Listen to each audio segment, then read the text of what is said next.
Welcome back to the channel, folks. Today's video is very different from one of my normal videos. A company called Hozo Design reached out a few weeks ago and asked if I wanted to take a look at their new product, the NeoBlade. So I ignored them. And then they sent another email and I finally took a look at what the product was and I was kind of impressed. So I said, sure, send it on over and we'll take a look at it and see if it fits into our workflow. The device itself is an ultrasonic cutting knife. Comes with a charging station, two batteries, two 40-watt batteries that you see one of them in the charging dock there, and one of them is attached to the NeoBlade itself.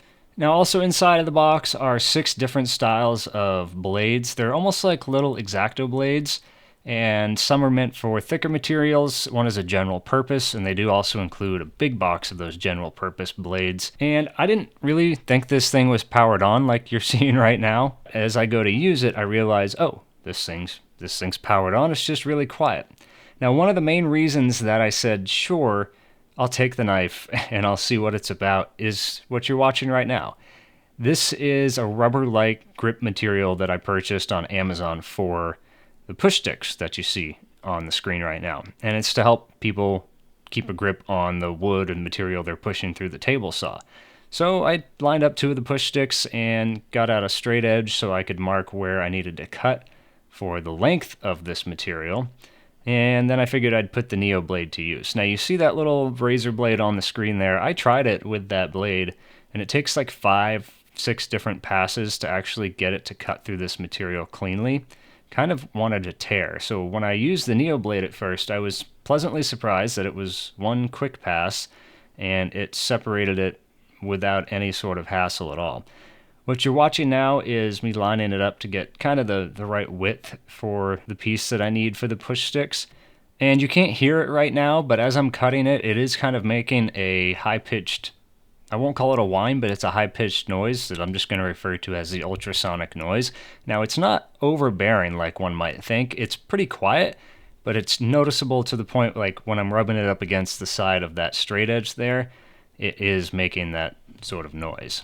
So I could sit here and bore you telling you all the different specs about the NeoBlade, but I figured I'd just show you one of the use cases that I think is going to come in handy. I haven't tested this out before, so this may or may not go very well, but something that is traditionally, I won't say difficult if you know what you're doing, but it's not the easiest thing in the world. It's cutting Romex. Now this is 10-2 Romex, 10 gauge wire here in the United States. How am I going to show you this in the most logical way? Well, typically you'd take your razor blade, right, and you'd run it down the Romex itself. And it splits it, right? Like, this part isn't exactly the most difficult thing in the world.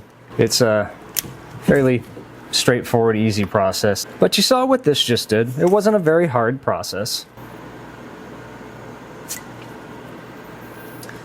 That is, by far, the easiest time that I have ever had cutting Romex. You're here applying some force to it. So I thought this would be a pretty good use for it. Turns out it is. Let me go show you what I'm talking about on the CNC wiring. It is technically called Flexible Motor Supply Cable Shielded.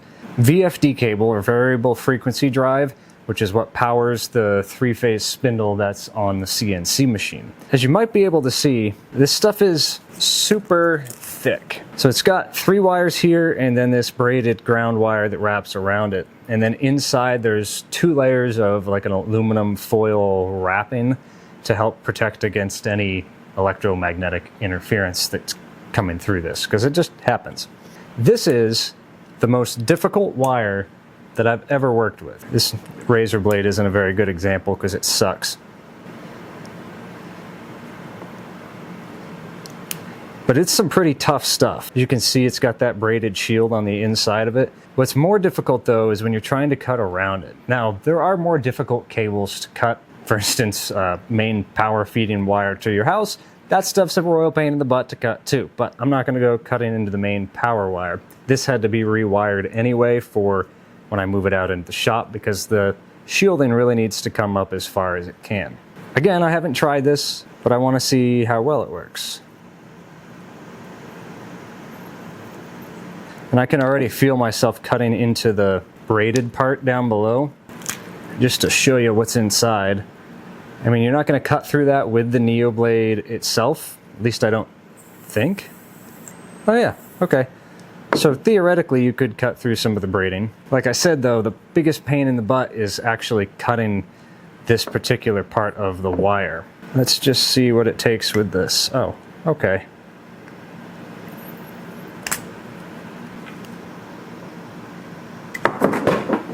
That was insanely simple. Just kind of let the blade itself work its magic. And it's cut. So like I mentioned, inside of the NeoBlade itself, when you purchase it, it comes with this standard cutting blade, and then they have a whole package full of them here. You can simply slide a new one out and install it. Now this little box here is also a razor disposal box. You put your old razor blade inside of here, and when you need to empty them out, this little back cover pops off and you can dispose of them safely instead of just tossing them in the trash. And then inside of this little box here, it includes 6 other different cutting knives. They also include a spare set screw, because in order to take this blade off, you've got this little set screw there that I would assume is fairly easy to lose. And inside of this little cap piece, which slides over the top there to keep it protected, they include this little hex bit here. You can stick it into place there, unscrew this, slide the old assembly out. Your old blade comes out, you can dispose of it inside of there, pull out a new blade, install it into the little housing, and then slot it back into the NeoBlade itself and tighten that set screw back down. Then this thing just gets stuck on the back there so you don't lose all of the components that go with it. And on the back here, our battery is able to turn on or off, and if you pull it all the way out is how you detach it from the blade itself. So you can just lock it in place. There's a little lock icon on it, and that essentially turns the machine off, but you can keep the battery in. When you want to use it, you switch it to the on position. That light will come on. Then as you pull this thing back here, you'll see that light light up in green depending on the charge of the battery. So we know our battery is fully charged right now. When it turns blue, it means your battery is like 60 to 70%.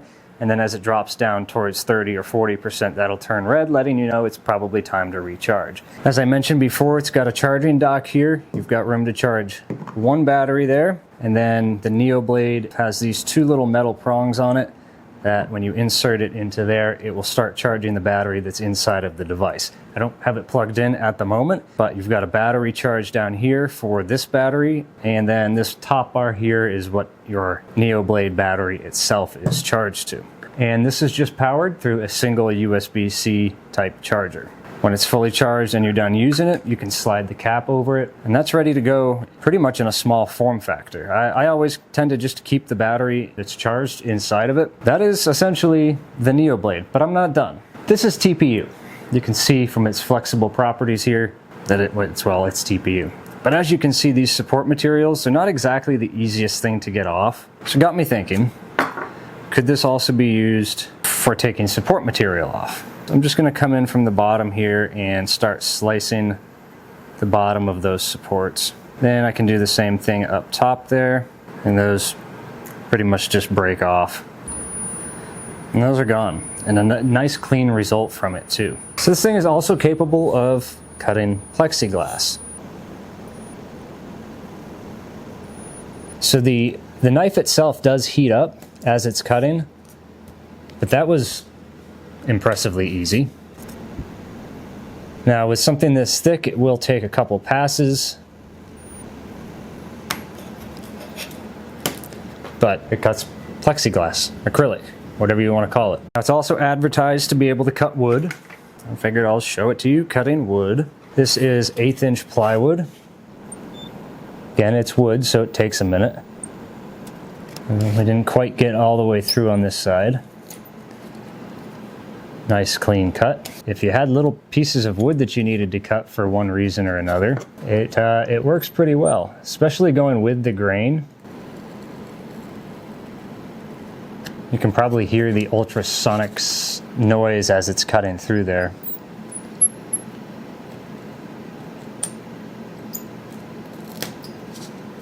I mean, that's kind of impressive. So this is the NeoBlade from Hozo Design. I don't really know how much more I can tell you about it. It's an ultrasonic cutting knife, and it performs just as it was advertised to perform. In fact, probably a little bit better. I honestly didn't expect it to cut through wood when it first came in, because it's just an X-Acto blade knife on there. I also wasn't sure how it was going to perform with those wires. Works very well with those, and I can definitely see myself using this when I go to wire up the new shop space for the wood shop, especially with that CNC wire and the thicker gauge wire that I'll be running for the sub panel, because it's no fun trying to cut that, especially this one in particular, because any amount of pressure on the back side of this, and well, you can see it here, this pops up and the whole blade can just come out.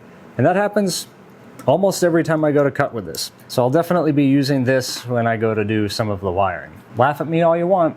It's handy and it works a hell of a lot quicker than this does, and there's no effort required. I know it's very different from what I usually do on the channel, but I wouldn't pick something up or take on a product that I don't particularly see one use or many uses for. So when it came to this stuff in particular, it's what really caught my attention. The fact that it's able to cut shielding from wire and stuff like that, as well as wood and plexiglass, that's kind of just a plus. I did have plans to show this cutting some resin models. I have a resin printer that came in, but I'm still figuring that thing out, we'll just call it. You won't be able to see it for a couple more weeks. I'm not allowed to talk about it or show it to you until the product itself is released. But let me just tell you, it's a honking machine, and I think you're going to be impressed with it when I am able to tell you about it. Again, thank you to Hozo Design for sending over the NeoBlade. I will see you guys all in the next video, folks. Thank you so much for sticking with me on this one. Take care, and I hope you guys have an awesome week. See ya.